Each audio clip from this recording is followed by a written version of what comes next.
How's this?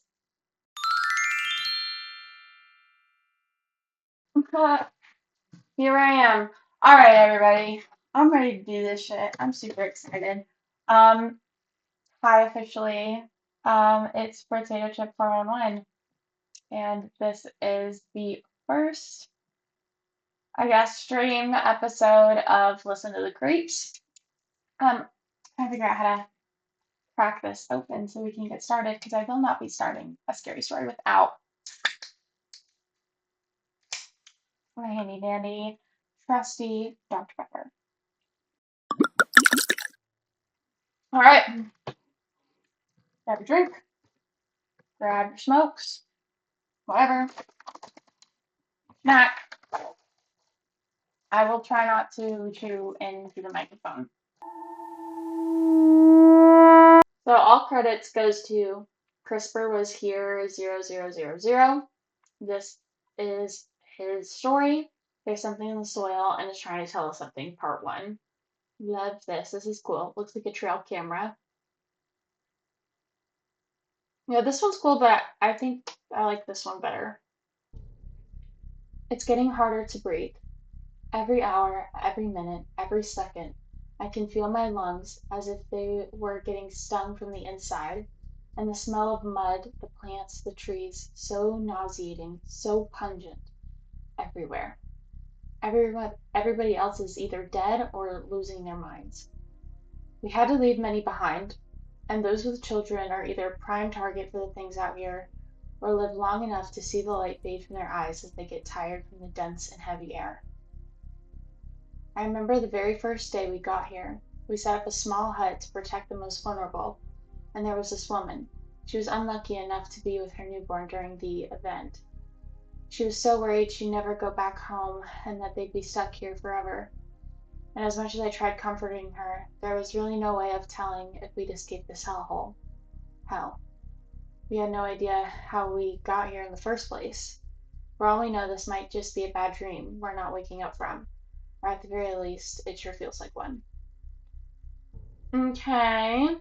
Right off the bat, so we're in some sort of like apocalyptic thing. Some sort of cosmic event or catastrophic event happened, which has led everybody to living in huts in the woods, I'm assuming.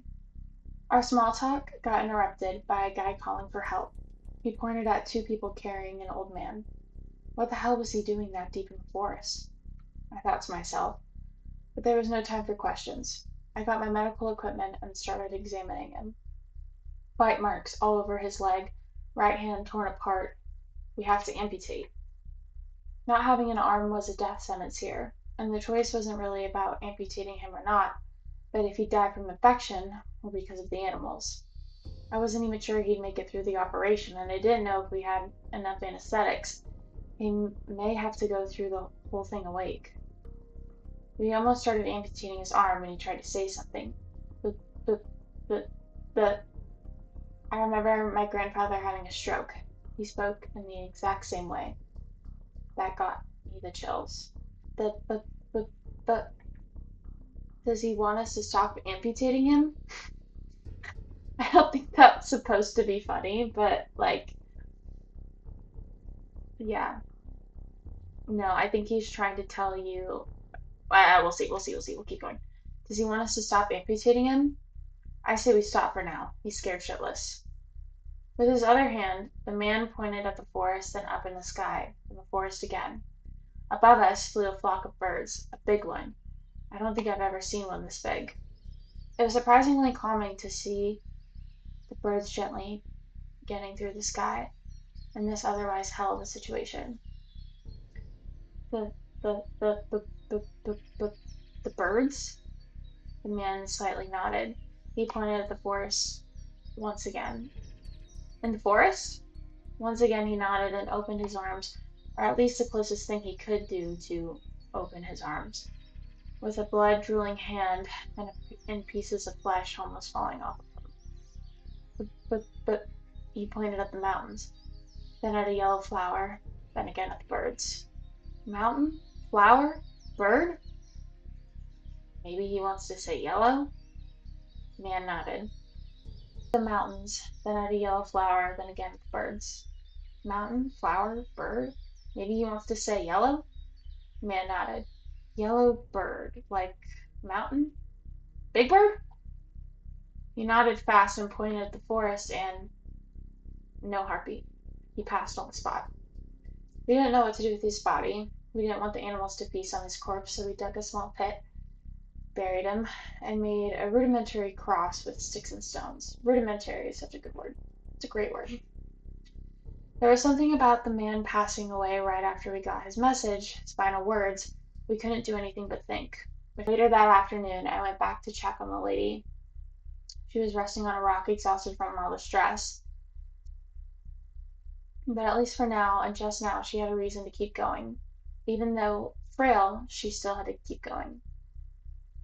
We talked about our lives. Now that we're in this pandemonium, we somehow felt more free with ourselves.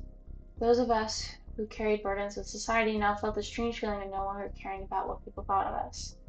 She told me about her husband, said he was a jerk, that he never took responsibility for the baby, and that the reason she had brought him to run with her was because her husband was busy with his job on a Saturday. But she wasn't angry. She felt kind of relieved. This weird feeling of both hopelessness and liberation from those she felt chained to. Not anymore. The quiet of the moment was broken by a loud cry. It came from the hut. It was the baby. We rushed our way to the small hut, though the woman didn't seem that preoccupied. Though the woman didn't seem that preoccupied, it was routine for her to go in and check the baby. Only thing we were really worried about,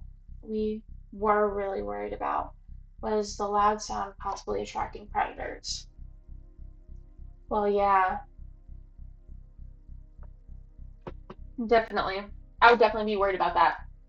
See, that's why I would absolutely not want to have a child in the apocalypse. Oh my god, imagine. It's like A Quiet Place. From the kid with the frickin' rocket. Like, could you imagine?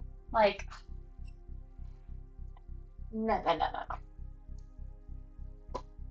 Once, once inside, we couldn't see much. It was now almost night, so we used our phone's flashlight and headed towards the small crib. Meanwhile, the crying had stopped, and we heard soft chirps coming from the crib. And then one, two, three small ones got out of the crib. We barely noticed, weren't it for the feathers they left on the ground. I did catch a glimpse of one of them, its eyes small and bright while reflecting the moonlight. Its feathers were of a shiny bluish black. The animal was so familiar yet different, and its mouth drooling, covered in blood, holding soft pieces of flesh. Oh, that was the very last time I saw that woman. Later that night she ran off into the forest. No one was there to stop her. Her name was Maria, and I will always have the utmost respect for that poor woman, wherever she lies now. So, okay, looks like we're kind of going into a journal entry or emails or something. So, August 30th, 2025, 9:01 p.m. Hey, Alice. Sheriff just came by. He said they found nothing. It's as if Adam's team completely vanished in the air. And when I say nothing, I mean literally nothing. No footprints, no objects, no clothing, no nothing. For all we know, they just stopped existing altogether. They tried locating their phones, but to no success. I still have the samples from 2 or 3 days ago, the ones Adam found. I haven't touched them since. Feels like having a last bit of them with me. I know it's our job and all, but would you do this? Like, would you feel alright examining the sample and contaminating them from their original state Adam found them in, or should I just keep them as a memory untouched? I have so many questions. Um, August 30th, 2025, 1914. August 30th, 2025, 9:14 p.m. Hey man, I'm sorry to hear all that, but yeah, you should work on the sample. Or at least I'd do that if I were you. It can be a distraction from all the stuff that's been going on. And that thing is also damn well preserved. Hell, I'd examine it if you really didn't want to. LMAO. Anyway, are they like 100% sure there's nothing left? I honestly can't believe they literally found nothing. Like, nothing, nothing. That's impossible. Like, 10 people disappeared and you're telling me there's not even a single trace of them left? Honestly, I think that's bullshit. Have I ever told you of that one time when I was a kid. Me and my dad had been looking for bodies after a hurricane. The county police apparently had found nothing, but me and my dad found a dead guy only 1 hour, or say only an hour, into our search. That kind of fucked me up as a kid. But what I want to say is that usually these guys put little effort in finding people, not to underestimate the literal police, of course. Man literally said allegedly. The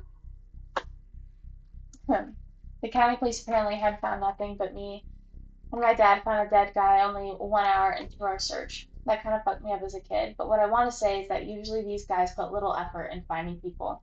Not to underestimate the literal police, of course, but man, there's some people in there that just want to fill in the paperwork and go back home.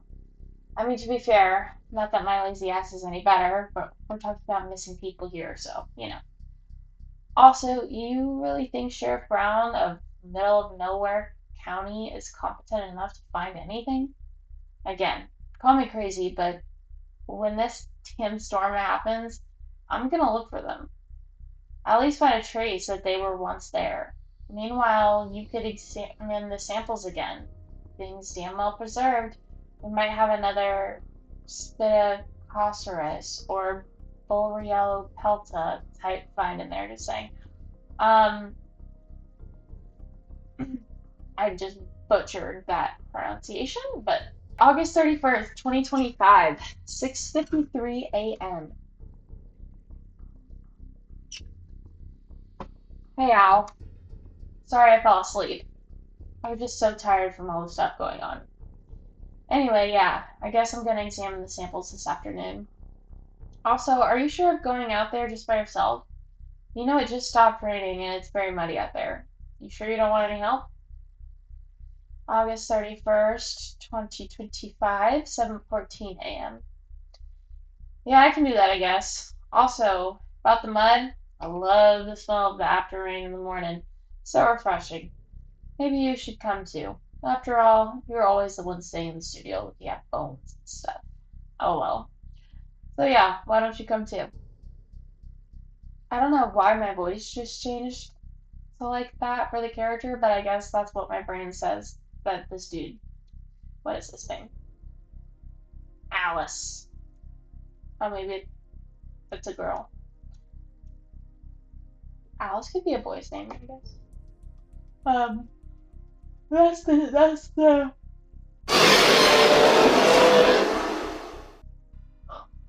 that will be the voice for him. Cool. August 31st, 2025, 7:21 a.m. Yeah, I guess that wouldn't hurt. 7:40 at my studio? August 31st, 2025, 7:22. 7:40 it is. See you there, man. End of part 1. Okay, so I'm guessing that this is some sort of dinosaur. Dinosaur scary story. Okay, journal and data entry. Okay, okay.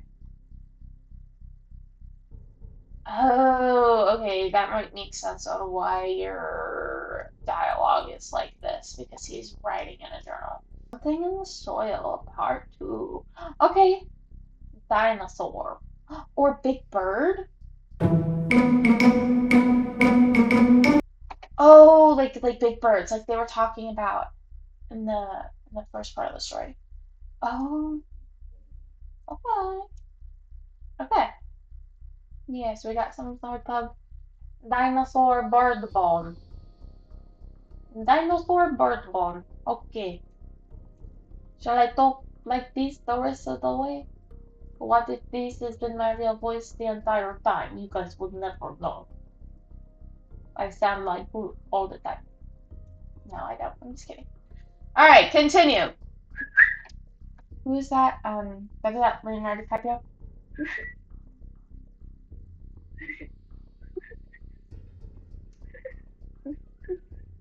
That, that meme? Alright. My legs can't handle much more. I've been out here for too long. I have no idea how much time has passed. The fog keeps hitting me the same way the heavy foliage does, constantly, as if the forest herself was on her way to attack me. This is not what mothers should do. Mothers should help each other out.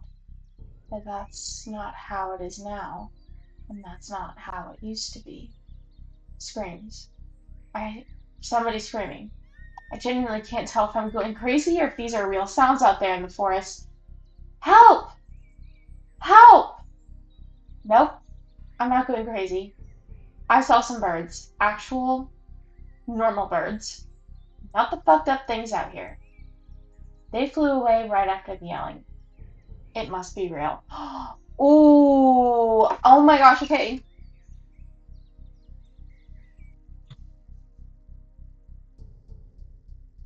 Skinwalker.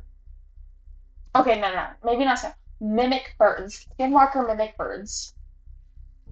Birds that can mimic human speech and sounds and can lure people into the forest to them.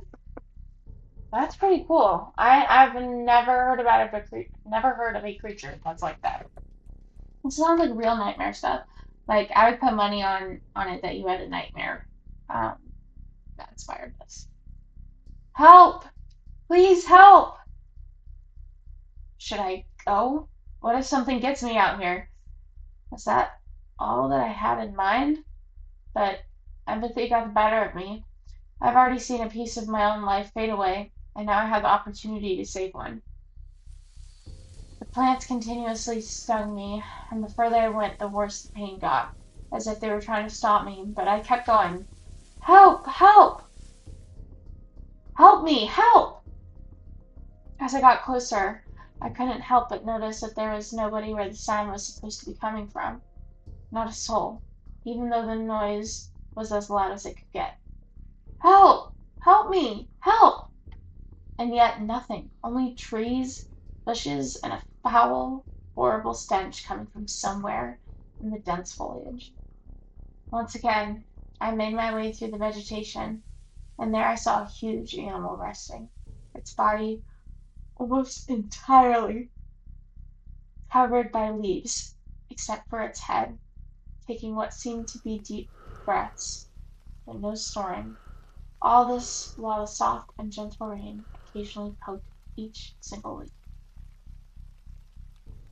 One of the lead paleontologists back at the base, Evelyn, I think was her name, told us that these are some of the good ones.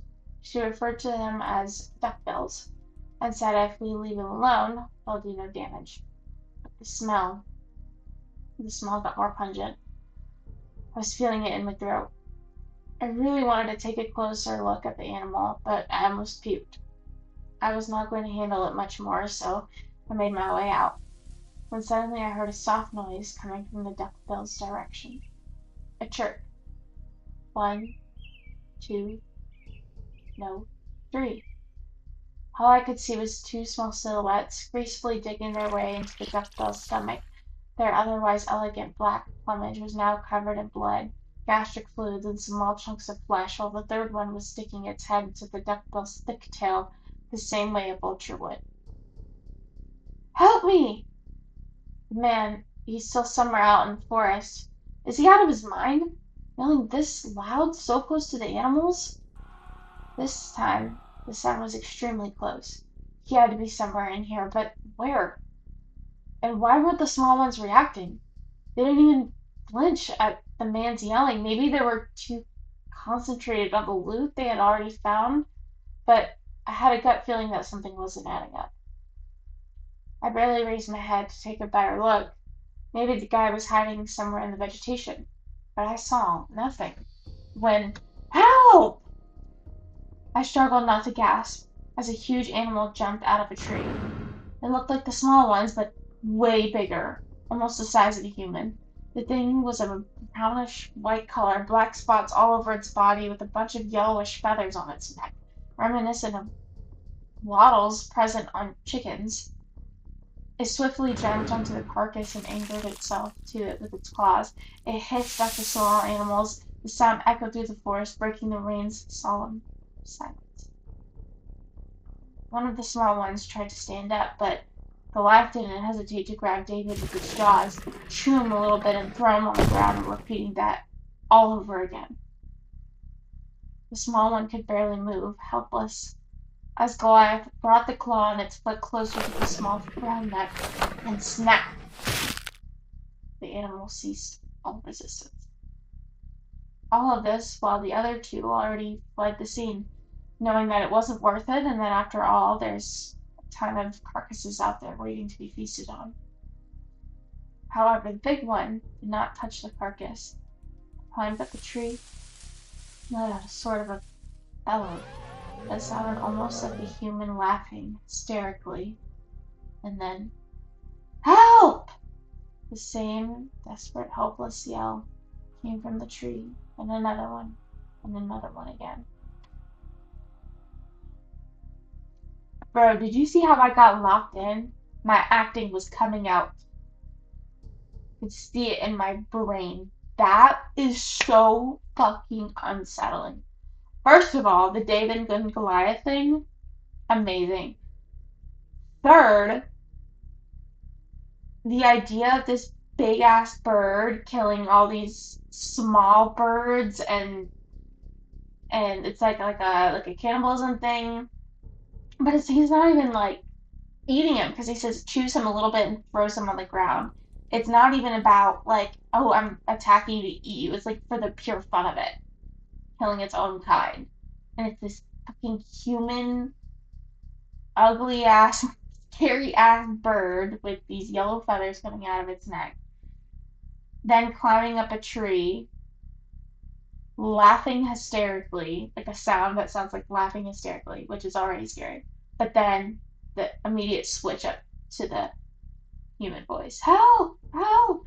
And the way I imagine it is kind of like this, ah, like, I can't do like a manic laugh. I'd have to like really get in character, but that, and then you kind of hear like, help! Help! Right? Could you imagine? You're seeing this happen. This bird, this huge bird climbs up this tree after that, laughs hysterically like a human, then makes these birdish like throat noises, and then you see it open its mouth and it's talking like a human, luring people to it.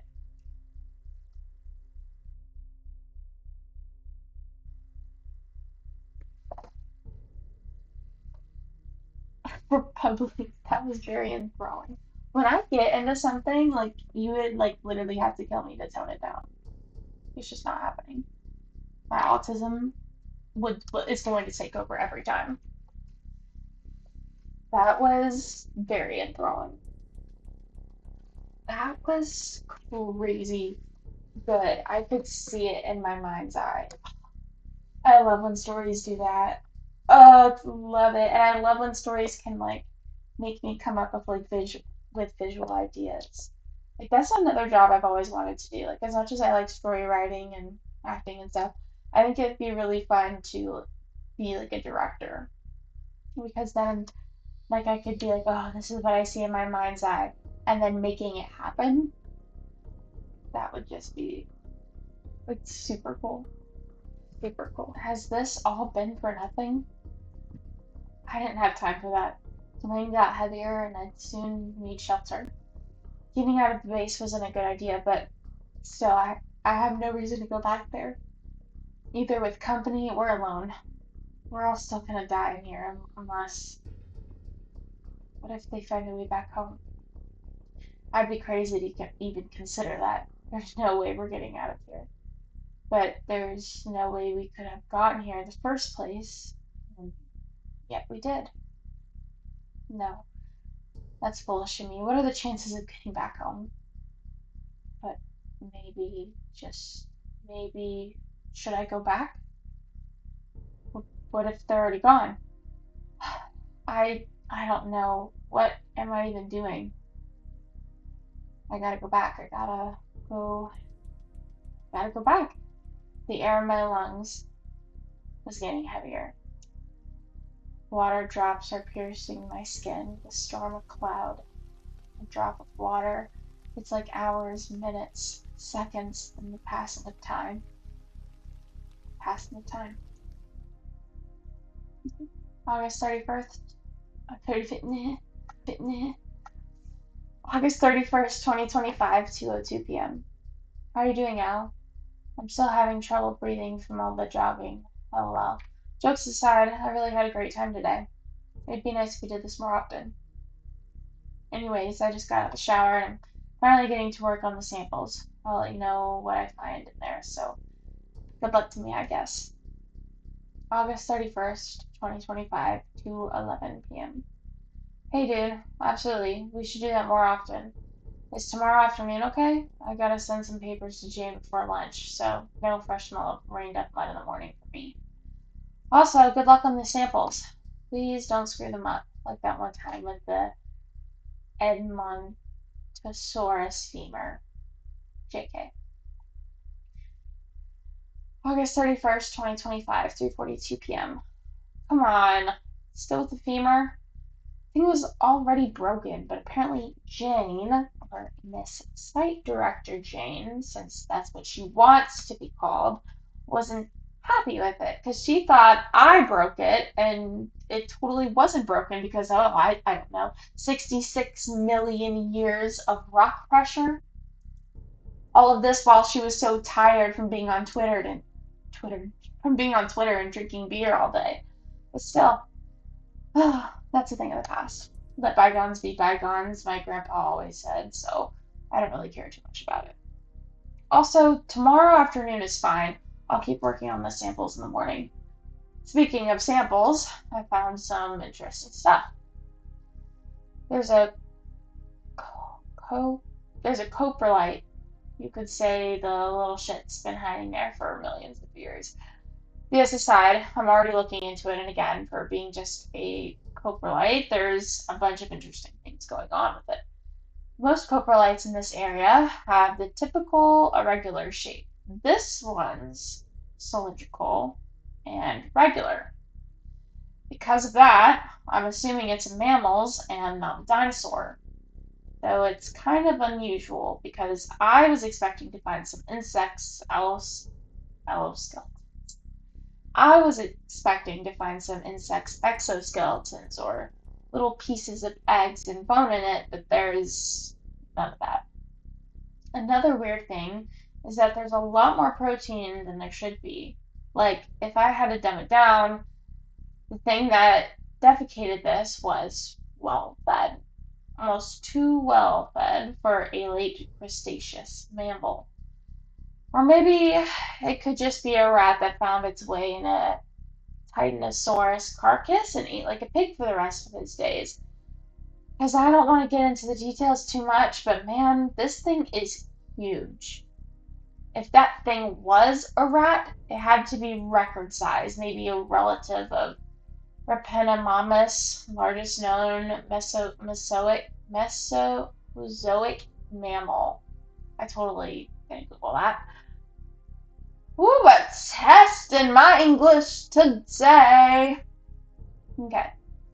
If that thing was a rat, it had to be record size, maybe a relative of Repenomamus, large known Mesozoic mammal. I totally didn't Google that. Jokes aside, that thing, Repenomamus, lived in South America. So maybe there could have been a way bigger relative in North America? Or maybe an animal that evolved the same way, convergence, evolution, and all. Something similar happened with a frog in Madagascar, having evolved similarly to frogs in South America. Even though they're not closely related, I think it was Belzebufo. Could be wrong though. Well, I guess that's it for now. I'll keep you updated if I find more stuff. See ya. August 31st, 2025, 4:02 p.m. Hey man, come on, don't be that harsh on Jane. Yeah, she does nothing all day, but she's a nice person. And at least she's not a living carcass like the old director. Oh, no. By the way, sorry for responding this late. I don't know if I told you, but the guys needed help with the excavation site. Also, big news. Jane thinks we might have a Edmontosaurus and its nest. this could be groundbreaking. The first confirmed Edmontosaurus eggs, and we're a part of it. Man, I'm so excited. Now back to the samples. I'm reading it all in the bathroom, funnily enough, and maybe you two are onto some groundbreaking discovery. Who knows? Maybe we'll find that big ass rat here. Now that I think of that, Jane did say that there's some unidentified bones in there, but we're gonna look into them tomorrow. We're closing early today. Anyways, are you up to eat something at my place tonight? If so, my lazy ass will be too tired to cook, so how about some takeout? Ooh, Alan, this person are together, aren't they? They're just really great dudes. It's really great buddies.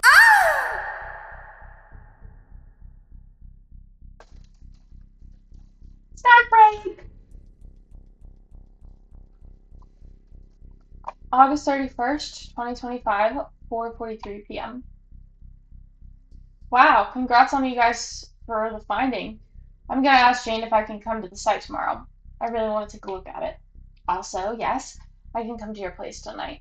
You know, while working, I watched a 1 hour video on YouTube of some guy trying frozen pizzas, and that kind of made me hungry for some Italian. Are you okay with that? August 31st, 2025, 4:49 p.m. Italian it is. Is Mackenzie okay? August 31st, 2025, 4:52 p.m. Yeah, Mackenzie's fine. August 31st, 2025, 4:55 p.m. Alright then, see you later.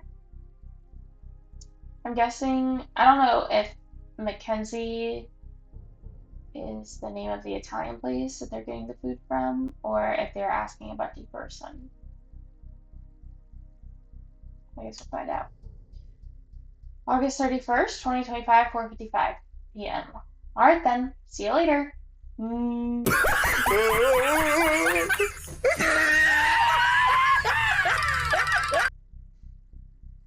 August 31st, 2025, 7:57 p.m. Hey Al, I just wanted to tell you I'm going to be a little late. They blocked the main road for some reason, but still, I'm gonna make it in about 20 minutes. There's a secondary road somewhere, if I remember correctly. August 31st, 2025, 7:59 p.m. It's okay, man. I haven't ordered the pizzas yet. But still, let me know if you need help or anything bad happens, okay? August 31st, 2025, 8:24 p.m. Yeah, but don't worry, I'm almost there. It's kind of foggy and the road was bumpy, but I still made it. Also, there was a guy who wanted a ride. Maybe lose a bit of time, but he seemed to be a nice guy, really. See you soon. Oh, buddy. Oh, buddy. What did you do? Random dude in the car. Not good, buddy. Not very good. Fix him a blowout. Yeah, that's not good. Also, they're definitely together, right? Yeah, I think so.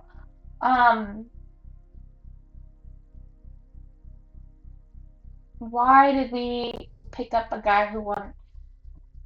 Random guy on the side of the road.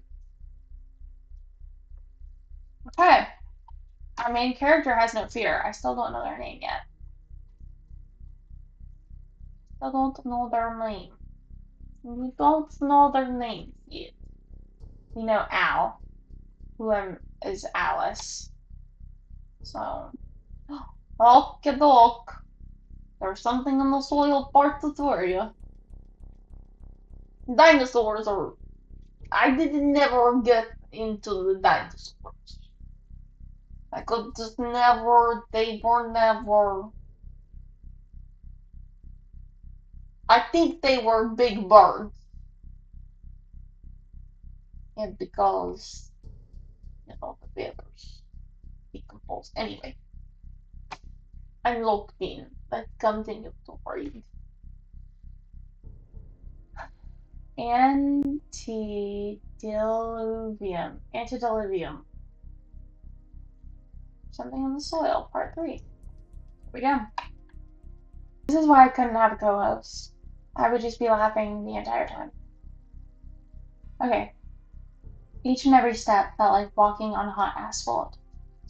We packed our things at dawn. Now the sun's brighter than it's ever been, and we haven't rested a moment. But aching and burning aren't our greatest concerns. You know what else is gonna hurt when you stop? Your bones.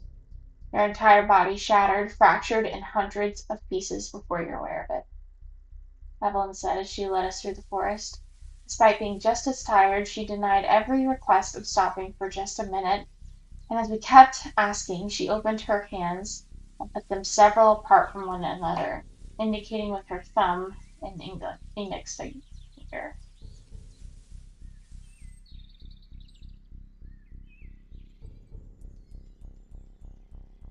Oh, okay, like this or something? This is their teeth, made to break bones of things way bigger than them. We're nothing but rats to them. And matter of fact, they have already detected our scent and are a couple hundred meters not too far away from us.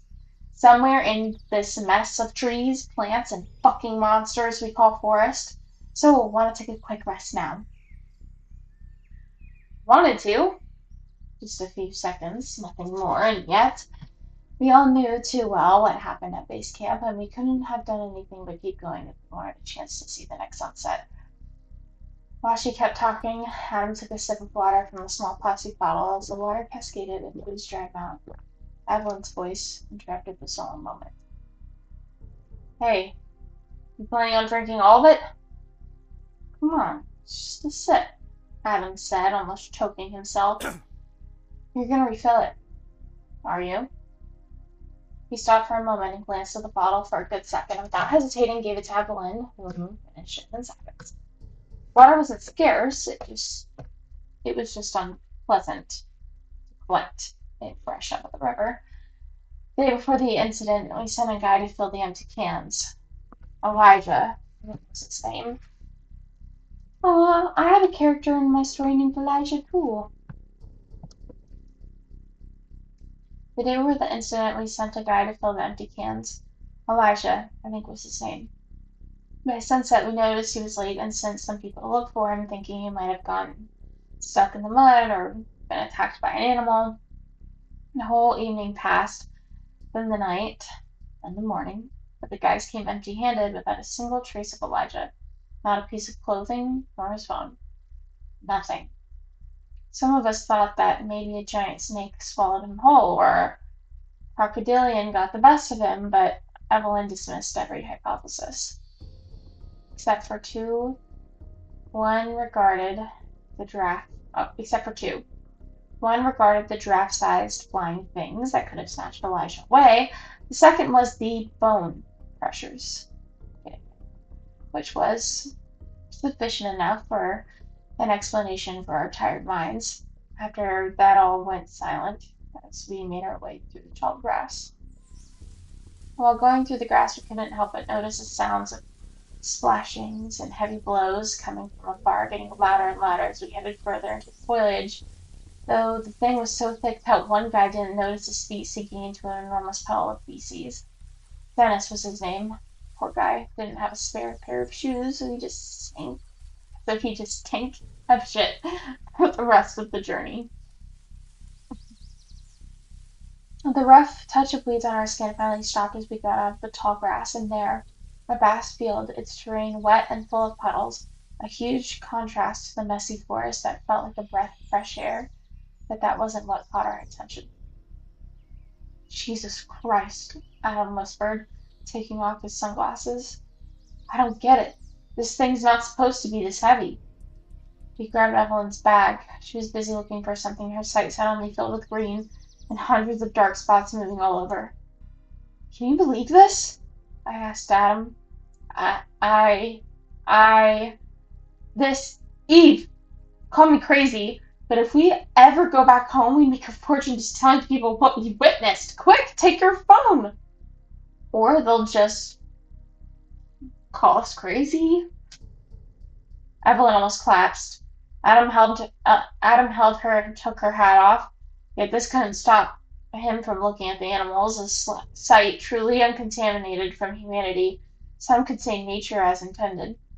Creatures the size of elephants, if not bigger, roamed the valley undisturbed, their parrot-like beaks drooling with mashed grass, saliva, and small rocks. A large bony frill and a set of three horns completely stole the attention away from any other characteristic. Two long horns came from above their eyes and smaller one on their noses. Females carried a dark ash coloring on their back and a white grayish under their belly, with barely noticeable little black spots. Males, on the other hand, had a lighter brown on the back, clearly visible dark spots, white belly, and peculiar coloring on their frill. Shades of light and dark blues along lines of white and black covered their skull, and stripy patterns that ran from the top of the frill and down to the eyes, while just above the horns lay two circular patterns. The latter was present on both sexes, though it was more prominent on the males. And as a buck took a messy sip from a puddle, the circular pattern became reminiscent of two huge eyes looking directly at you. Two infants butted heads, imitating the adult bucks in the back doing the same, much like deer during mating season. And speaking of mating season, dozens of nests met our eyes as we got closer to the herd. The 12-ton monsters carefully sat on them, keeping them warm and providing care to their brood, while others mashed plants and regurgitated them to their little calves. And if it ain't obvious already, for the love of God, do not go near the eggs and the babies. Evelyn then took a deep breath, tired from all the hiking and finally getting to enjoy a moment of rest among her comrades. It's a miracle these things haven't bothered to make bobs out of us yet. Overall, the herd was calm, beside the occasional males butting heads whom we took our distances from. But as we got further into the herd, we noticed the ceratopsians slowly moving away from us. No, not from us, Eve noted. It's something else I'd say. You think there's a... No. Otherwise, they would have crowded together. This is different. Different? Yeah, not like that, but definitely something worth worrying about. Oh, dear Christ! She exclaimed as a strong smell of sweat, urine, and feces filled the air. Not that it wasn't present in the herd, but it got so much stronger that it was impossible to ignore. What we didn't notice was a large buck standing motionless next to a tree, isolated from the rest of the herd. Its head lowered, and as some of us got closer, we noticed sweat dripping near its eyes, a straight line of wet skin visible from afar. Same with the hind legs, though that wasn't sweat. Y'all, for the love of God, don't go anywhere near that thing. Go for the trees as quietly as y'all can. Eve, what the hell's going on? Just do as I said, for Christ's sake, and we're all fine. Everyone slowly backed away and made their way to the forest. Some hesitated, knowing what could be hiding in the trees, but at the moment that was a lesser bad. Suddenly, a loud splashing broke the silence. Somebody fell on the ground and got stuck in the mud. The others and I came as quiet as possible to get the guy out of there, but not Adam. Despite being the closest, he was busy doing something with his backpack. The fuck are you waiting for? Come here already. Yeah, just a second. Jesus Christ. Hey, is your fucking phone more important than him? Really? Oh, come on. It'll just take a second. Trust me. Piece of shit. Okay, look. It will take me just a moment, and I'll be there, okay? I couldn't give less of a shit about your flash.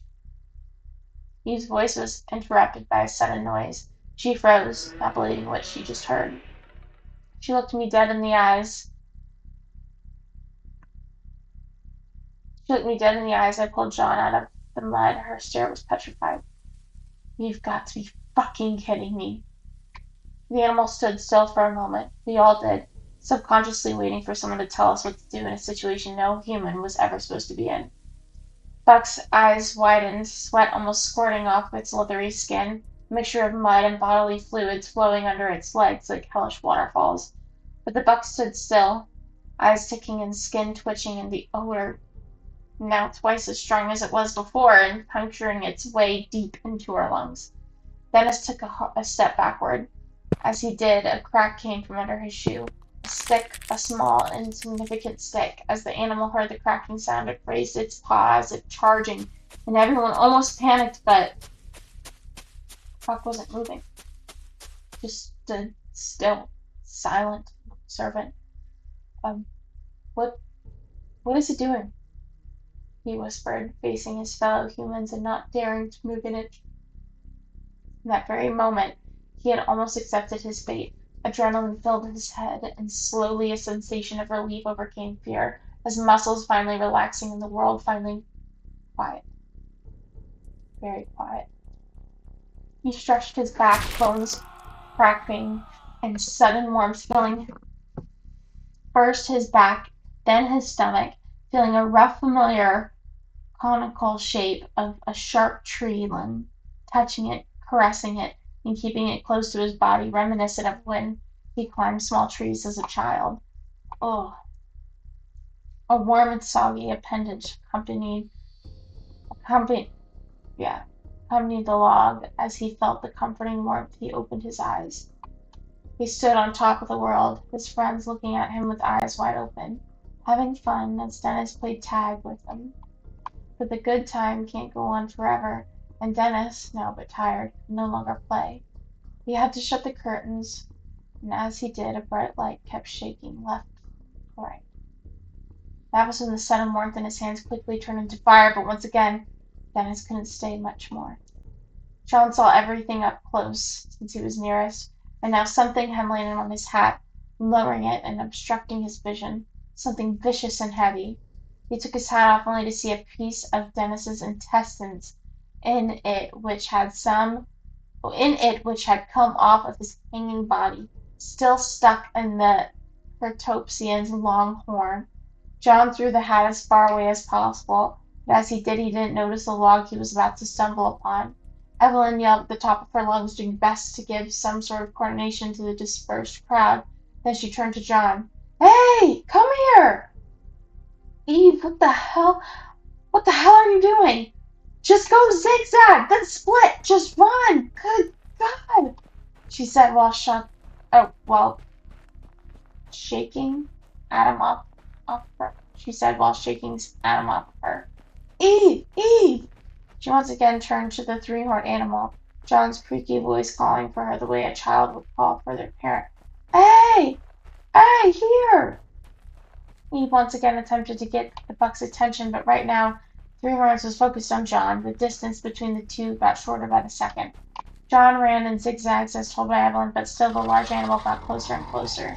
Then burning came from John's waist. The animal's rough beak was handling him around like a dog toy. His bones were like soft plastic for the animal as his insides were on their way to rupture.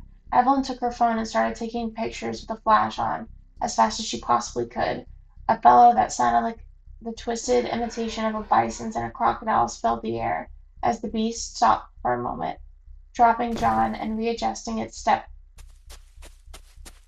to, to run toward the alien creatures in their foreign light. She ran in circles around the animal and noticed it was having trouble moving from left to right, all while its right eye was still obstructed by Dennis's motionless body. Three Horns was starting to get dizzy, but in its head it was just one step behind of the small creature's light.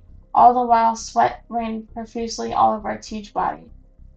Eve was getting dizzy, her liver hurting and her heart beating faster and faster, but she couldn't stop.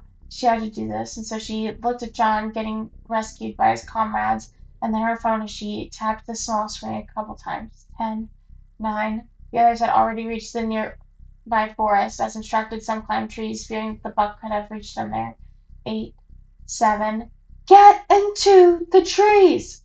She screamed at the top of her lungs, running out of energy, out of time, but giving up was no longer an option at this point. 6, 5, 4. Eve threw her phone up in the air as far as she could, the buck barely noticing and still running towards her as Dennis's body flew out in the air. A loud splash and crack of bones could be heard by a distance as Eve could only assume the body had landed on a puddle too shallow, almost distracting her. 3, 2. Hot air overwhelmed Eve's body as the ceratop, oh, ceratop, Okay, Ceratopsian's warm beak was about to grab her by the waist and one. Flash, flash, flash, flash, flash, flash, flash. A sequence of loud, almost deafening sounds filled the buck's eardrum and moved his attention to the flashing lights in the sky. The lights made their way to the ground, continuously filling what would have otherwise be the calm bellows of the herd and sweet chirps of the birds in the sky. Flash, flash, flash, flash, flash. The buck quickly changed direction to investigate the lights. In the heat of the moment, Eve used her remaining energies to run towards the forest as fast as she could. She fell on a rock but didn't hesitate to get up and kept running despite her bleeding knee. Flash, flash, flash, flash. As she reached her comrades, the flashing lights finally stopped. The buck once again stood still, its skin twitching and fluids running on its hind legs as they mixed with the newcome rain. Three Horns looked at the humans through the trees. His ceratopsian mind contemplated running and trampling all over the now tired mammals, but as his must ended and rationality overcame every other emotional response, the buck slowly backed away and made his way to the rest of the herd as the blood on his horn was washed away by the rain's gentle touch. Did y'all do it? Evelyn asked on her way to faint, only hearing muffled voices as a handful of people came to help her. A wet handkerchief soaked her bleeding ankle, a sign that just for now she could rest a little. Eve, you good? Asked Adam, his phone in his hands, looking at some pictures he took. Get the fuck out. Yeah, like what the fuck, dude? All you care about is fucking photos? Are you kidding me? Eve said with little remaining voice. All she wanted to do now was just rest. Memories of her looking at cows and their little ones grazing at her grandparents' ranch flew through her head as she watched a ceratopsian mother looking for the freshest of grasses for her little calf, keeping them close and warm in the middle of the rain. Eve told one of the guys assisting her that a water droplet fell onto her cheek, and a frail smile filled her otherwise empty face as time rained around her. She had finally found her little spot of heaven in the middle of pandemonium.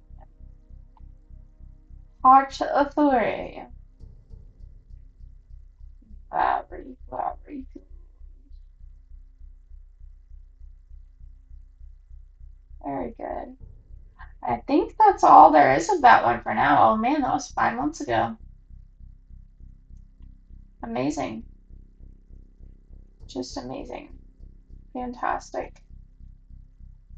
I would really like to read more of that. I honestly didn't think like a dinosaur horror story would scare me because Jurassic Park never scared me. It just made me sad. I felt bad for the animals. I didn't really feel bad for the humans. Um, yes, dinosaur lingo. Crustaceous. Okay. I'm the writer. Crustaceous. Yes, it's the last part for now. So there you So there you go. So big evil birds. Reading that, buddy. I should have known that my freaking ADHD autistic brain was gonna have a hard time. I just once I started to read it like a script, it got easier because then I was like, oh, I'm acting, and the pressure wasn't on me for reading it correctly.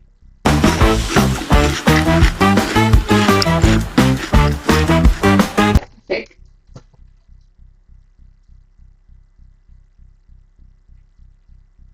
Okay, this will be for the YouTube watchers. I'm gonna read what he's saying out to you because you can't see the chat. He said, "What came first to my mind was that in general, paleo-centered horror isn't that popular." Hmm.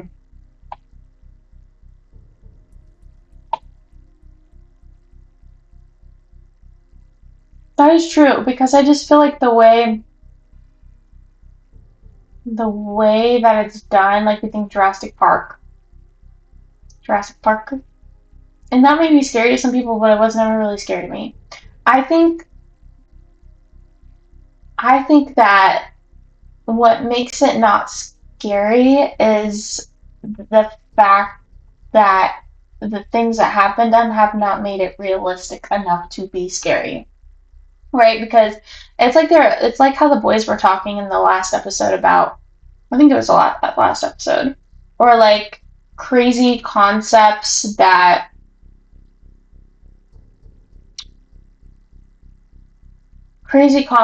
sound crazy but would actually be scary in real life. Like the boys talked about that, and it was like a little bit, and it was funny, but it is true. Like I feel that's the way for it with dinosaurs. The way that anything to do with dinosaurs that's supposed to be scary, the way that they do it now, it just kind of seems silly. But it's one of those concepts where if you really think about it, if you were there and this was happening to you, it would be terrifying, and it is very much like a very realistic type of, like, I mean, yeah, maybe not dinosaurs, but getting mauled by animals is a real, true, scary thing that can happen. It's realistic. So I feel like the way that you wrote that is in a realistic way of what it would be like to actually have that happen and how scary it would actually be, because you wrote it very realistically and not so theatrically like Jurassic Park tries to um, put it off as, and like Godzilla and stuff. But that stuff's not scary to me. But when you think of the concept of, oh my god, there's this huge monster alien thing that's like destroying New York, like when you're thinking about it being in real life situation, you're like, okay, yeah, that would actually be horrifying. But because of the way that it's done, it's not scary. It's just kind of funny and it's just kind of gaudy. The way that you wrote it is exactly like what we need more of. Like if we're gonna do like more creature features and stuff like that, I think people are gonna have to start getting more creative on how to be make it into a perspective of being a realistic. You have to lean into realistic fears that are realistic for people to have on a day to day basis, because those are the things that make people actually scared. When you become too theatrical with it, it's when it starts to become like a, like a thing like Godzilla or Bigfoot. It's like, yeah, like it started off with a scary premise, but like it's more of a bit.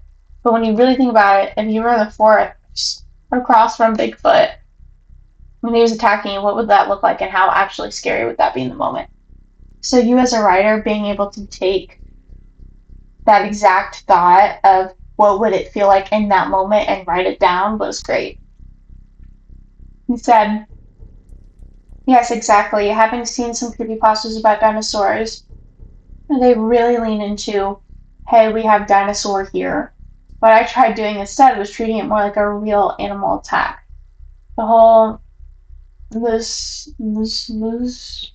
thing the Triceratops did is based on real behavior that's seen in bull elephants when they're high on hormones.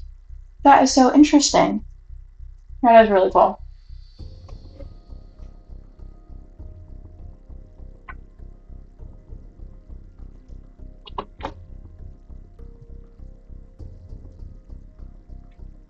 Okay.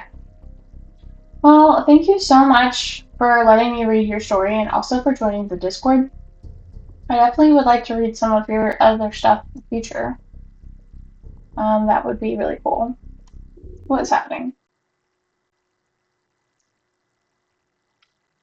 Um, yeah, would definitely like to read more of your stories on here.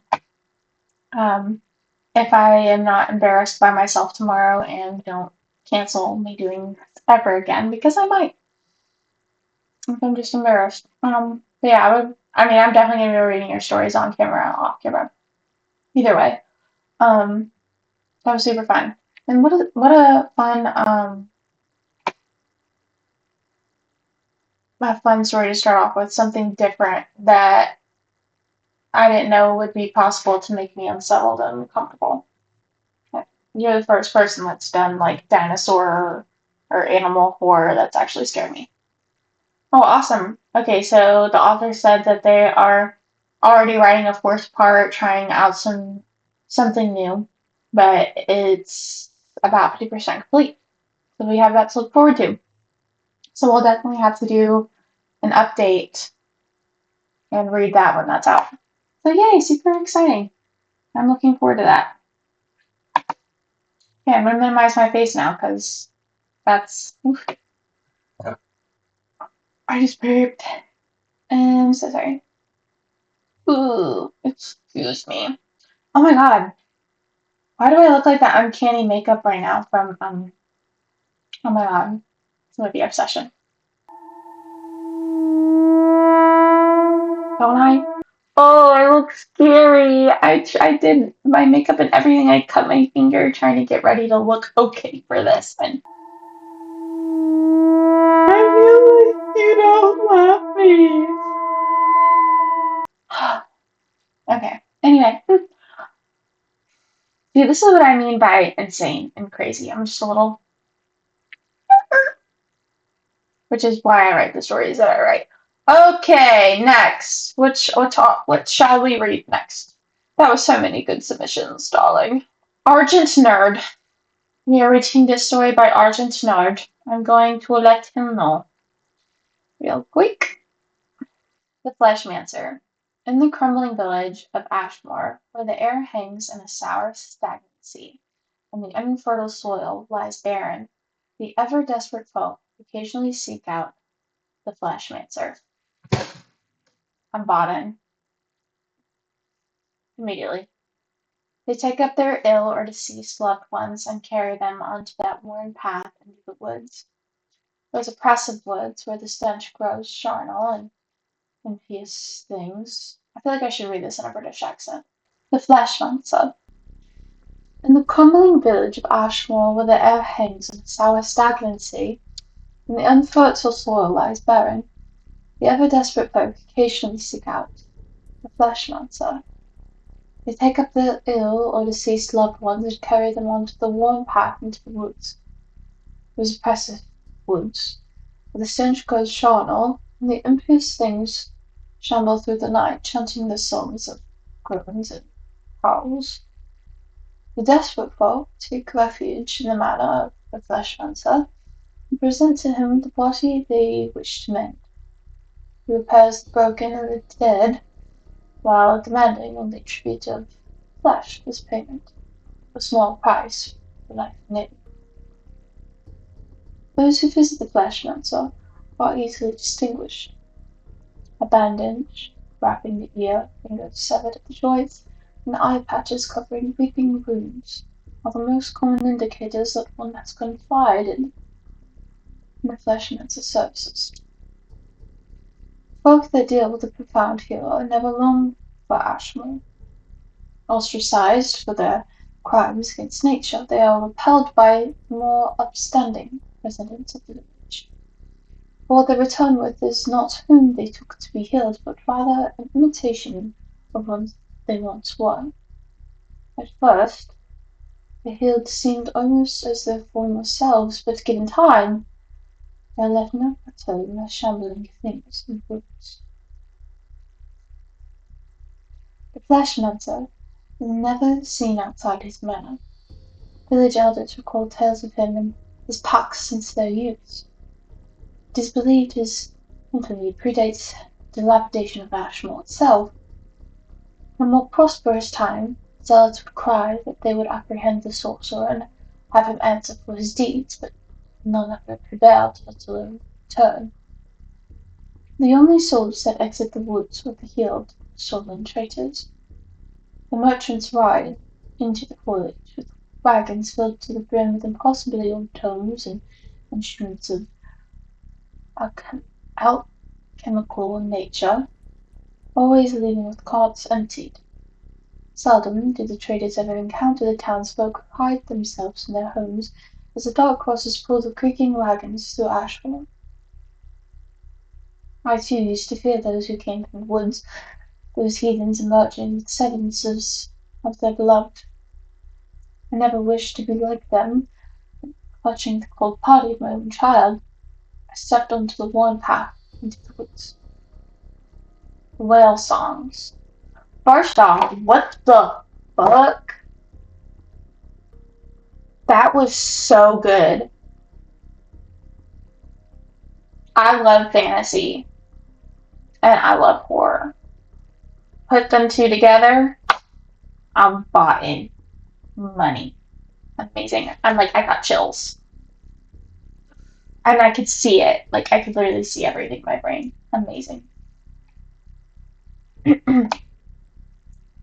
Peeking through the canopy of gnarled branches, the sky was a smattering of mauve and crimson. The woods dimmed and the air grew crisp. All around me, the coalescing dew. I'm learning a lot of new words today. All around me, the coalescing dew and the moss-eaten trees glimmered the same color as the sky. All was silent except for my heavy breaths and the crunching of the worn path beneath my feet. I held the swaddled babe tight to my chest, so pale and delicate. My journey started at dawn, and I knew not how long it would take to reach my destination. Those woods were a home to condemned things, things which were always spoken of in low whispers, things those silhouettes are sometimes seen when the sun descends the sky, lumbering at the edge of the forest, singing their incantations of shrieks and moans. I could now sense their emergence in the dark, in the growing dark. I would bear witness to their next song. As all light fled from the woods, sound of the thicket became apparent. Not the natural melodies of crickets chirping or frogs bellowing, but rather dissonant cacophony of cracking wood, rustling ground leaves, and ragged breaths hollow and strained. I clenched my eyes tight and buried my face into the swaddled thing in my arms. Listening to the crunching beneath my feet, I tried desperately to continue on the path, but as the crows grew to whispers, then moans, then howls, the sounds of my steps were drowned by the wailing. I dared not to move. The occasional echoes that could be heard in the village failed to carry the weight of the chanting that now surrounded me, the sounds no human tongue could replicate, the quantity of singers all in tune with one another and stranger yet, pain behind the lips, caused such agony to make abominable things sing with such intent. I lost myself to the song of the damned for an unknowable amount of time. I nearly opened my eyes to gaze upon the choir, when my fear returned when I felt something brush up against me, wet and snake-like. My legs buckled and I crumpled to the ground, stifling a shout. I felt something approaching. I held the little one close and kept my eyes averted. Something descended near my head, producing bestial grunts and snuffling. Something hot that reeked of bile dripped around me, overpowering the stench of rotting meat that hung in the air. The thing backed away from my face and joined the corpse. So the thing shambled away and the woods grew silent. I remained where I was, refusing to open my eyes. When I let myself open them, I saw the hazy blue of morning in the forest, brought myself back to my feet, and continued the path to the meadow, the fisherman's side. Ooh.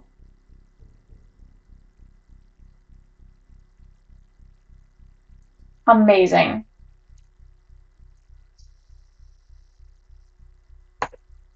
I promise. I will do this for you. Please do not blame me for what happened to you. Your father has been gone too long. For so long. The wealthy promise never found us. We were alone on that cobblestone street, me and you. I tried my best to feed us, spending my nights rummaging through garbage and my days begging passerbys. But kindness from strangers was fleeting in that rotting town. After untold weeks I grew too thin and found that no matter my efforts my body refused to mercy. I remember the cooing swelling into screams of hunger. I remember the wails that went on for a day and a night. I remember hearing your small voice grow hoarse. Only imagine what pains it swallowed you. I ended that pain for you.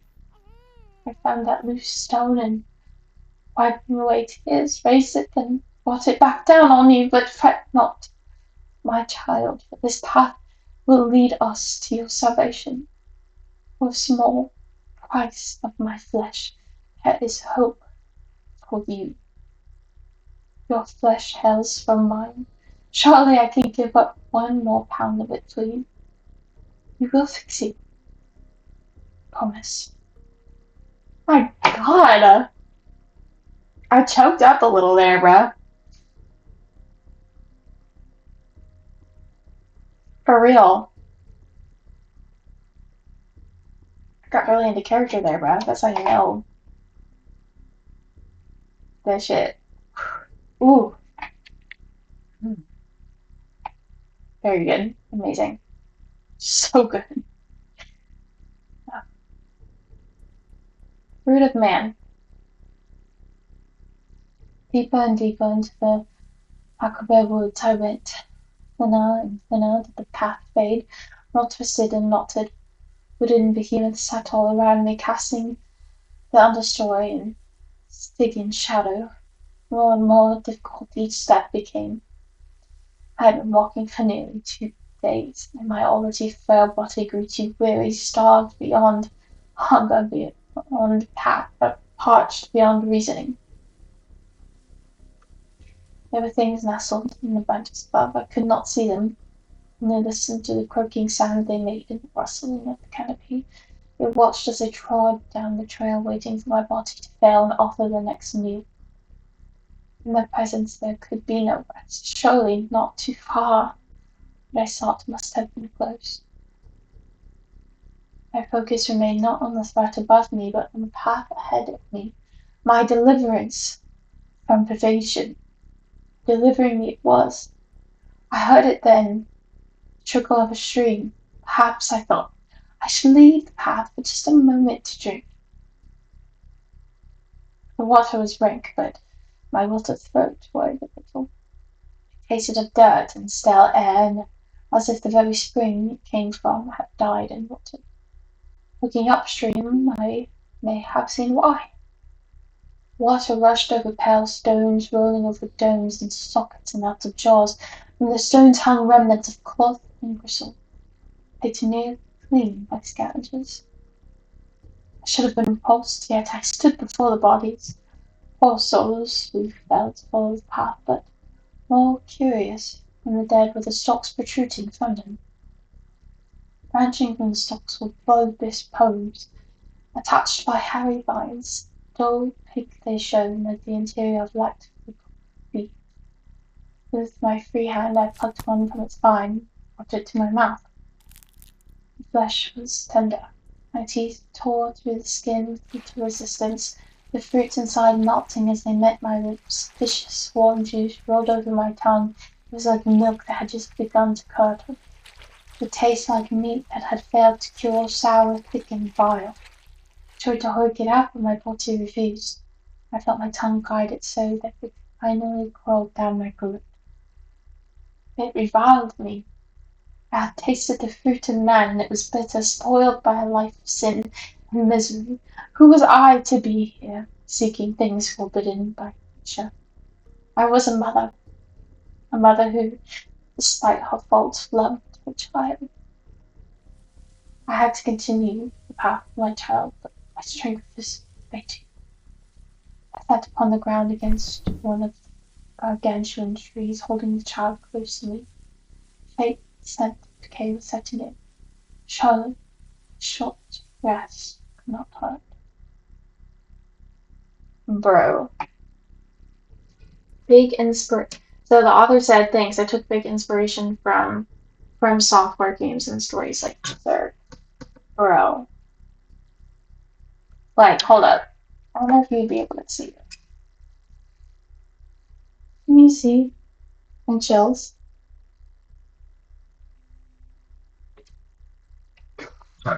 I'm literally like, I've got chills, bro. This is amazing. Are you fucking kidding me? Wow. Judgment.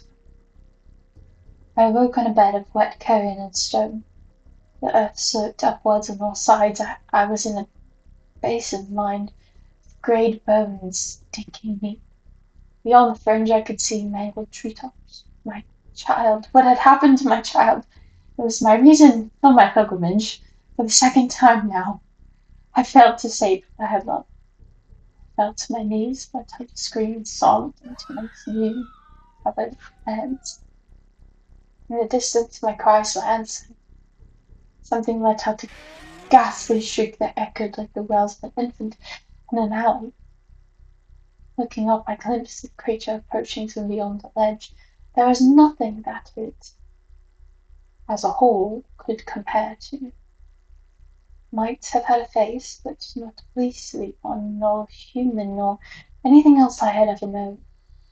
The body was aether, given form. It had eyes, thick ichor emanating from them, dripping down the body. The cavernous maw of the thing faced me. It was terror in the flesh. It was like an angel. Awestruck, I watched as the maw unfolded, revealing the monoliths within. It groaned and began to throb. Deep, wet, gasping sounds echoed through the basin like the final breaths of a dying god. Within the monstrosity things came undone as the volume reached its climax. With one final hack, it spat out something pale, diminutive. I realized immediately what it was. It alleviated me as much as it petrified me. My judge sat motionless, waiting for me to face tribulation. When I finally took my first steps towards it, the air began to grow heavier as if I was moving through water. The features of the obscenity grew more grotesque the closer I drew. Its texture, the way it stirred, the slope grew steeper. I could see how the thing looked at me, the way it writhed. Steeper. I was crawling on hands and knees now. I heard the creaking sound as it moved. Inhaled that stretch. I was using bones as handholds now, pulling myself up to the bridge. My head felt vacant, my vision started to blur, and then I was at its feet. Shakily I reached for my host's regurgitated meal. There was little left. As my arms extended, so too did its wings. I wrapped my fingers around what was left of my child, and the judge launched itself into the air, disappearing into the canopy above. I sat with the crown of the child in my arms, cracked, with no eyes in the sockets, nor mandible below the nose, and I wept. He was to fix you, I promise. Ooh, bro.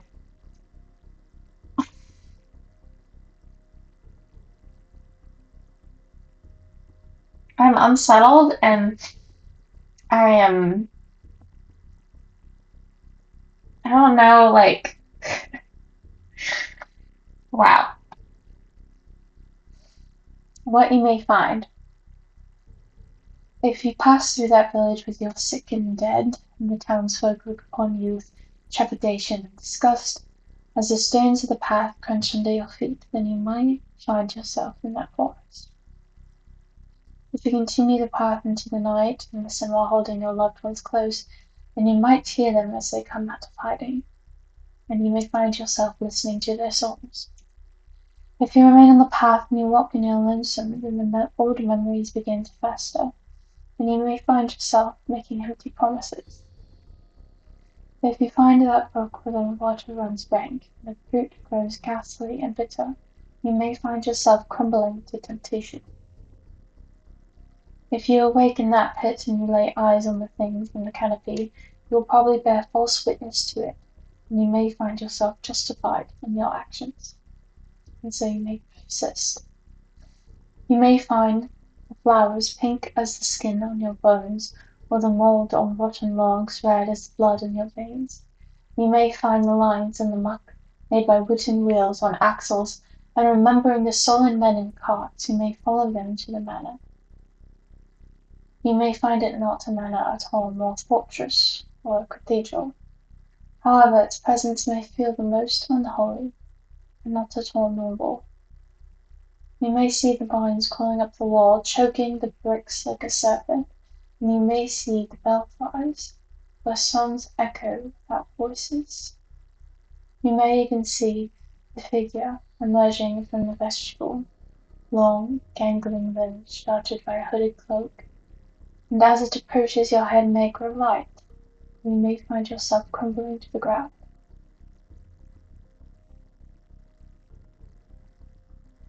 Wow.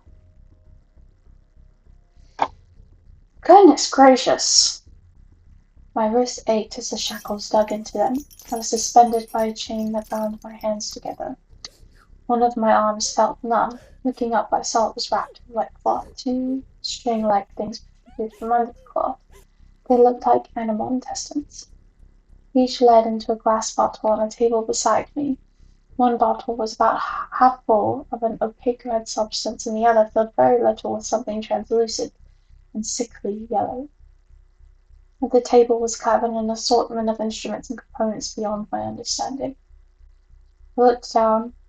My feet could almost touch the wet tiled floor. For a fleeting moment I took fright, thinking I had lost my child again. But on a stone pedestal, draped in crimson cloth ahead of me, I could see a cracked white bone, what was left. I continued to regain my lucidity. I could hear singing echoing off the cracked stone, not like the wails of the shambling things outside, but monotone chanting from somewhere even less human down the corridor. An orange glow came from the same place. It was brightening and dimming, but also coming back brighter than before, never growing quite as faint. The source of the light made itself known after a moment. It was from a lantern. The fixture crook which had been used as a walking stick by a hunched figure shrouded in robes. At first I thought it was just a man, but men do not have so many arms. The echoing voices grew louder as my host placed the lantern and crook onto a sconce. The crook slid into place, and my host extended to its full height. The flashmancer was taller than any man I had ever seen. He approached where I hung, and his pallid face was almost touching mine. He gave me a small bow, and smiled with brown, rotten teeth. The stench of the carcass washed over me. He strode past me to the table and began to manipulate the instruments. The storm of arms moved in tangled snakes around the workstation, sifting through herbs, mixing concoctions of tinctures, and muddling things in mortar and pestle. After some time mixing and grinding, the fleshmancer discarded the pestle and used a clawed hand to scoop out the mortar's contents. He packed the paste with gnarled hands into a pond of wet, green roots. Then he used his two hands to pry my jaw open, and another to force the lump down my gullet, closing my mouth and nose until I swallowed. A detached feeling washed over me. Down the corridor, the dissonant chanting lowered into a soothing hymn. My vision started to smear, and objects seemed to stretch and fade as I looked back. The blasphemous physician now held something metal in its hands.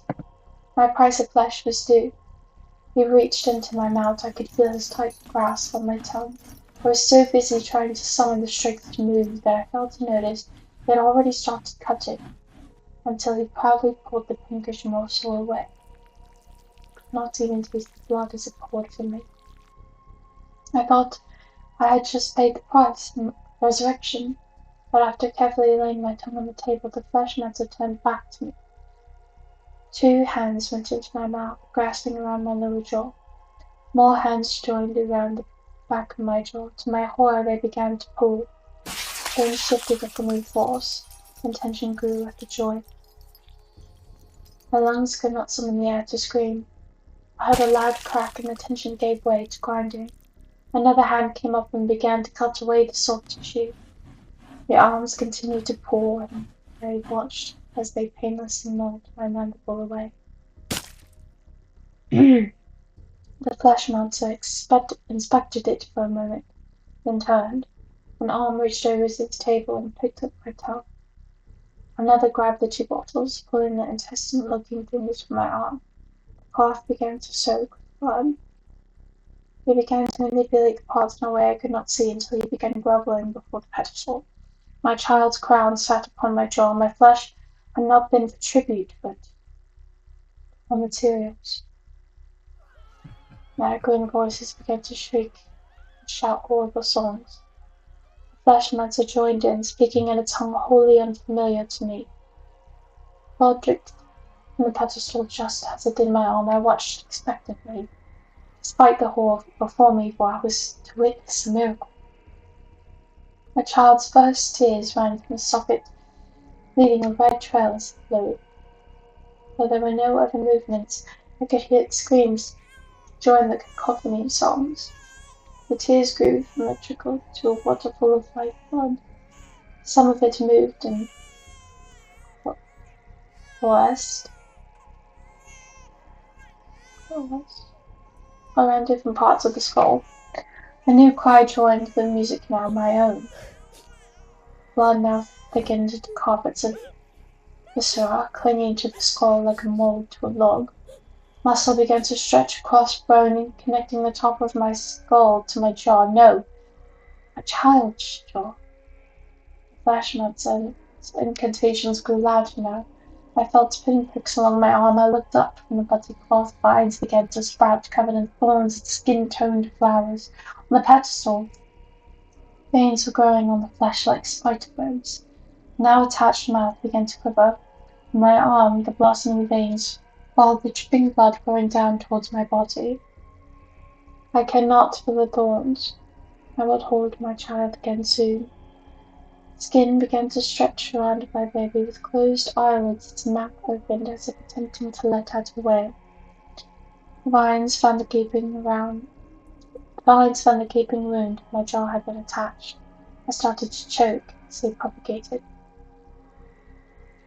I strained to stay awake as the vines wriggled down my throat. The flashmancer was standing now, holding my baby in its many arms, its new body weaving itself together. My world began to fade as he began to rock the child. The last thing I saw before letting unconscious take me were the eyes opening again. Could not, however, see if there was recognition behind those eyes before the blackness swallowed me.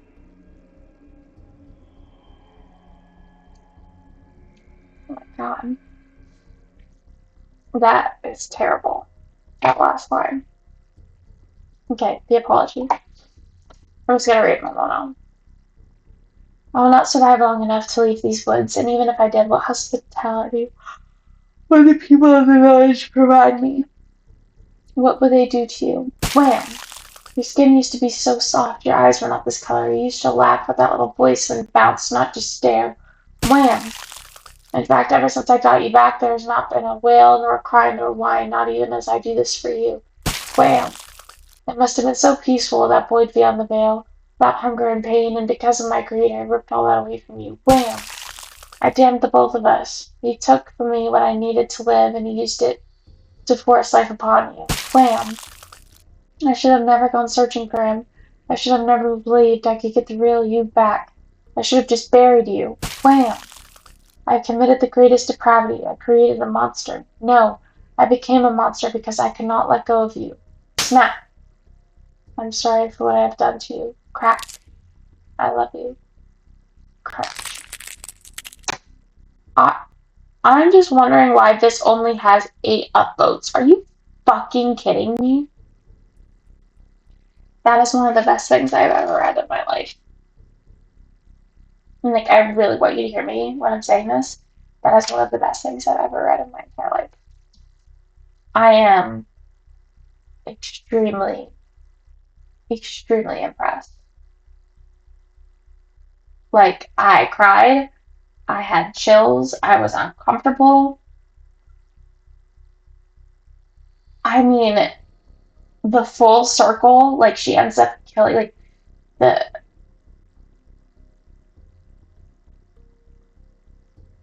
That was amazing. I want a whole series of that. Yeah, I want a full length, full plot story. Fair warning, it is a manga. That's a manga.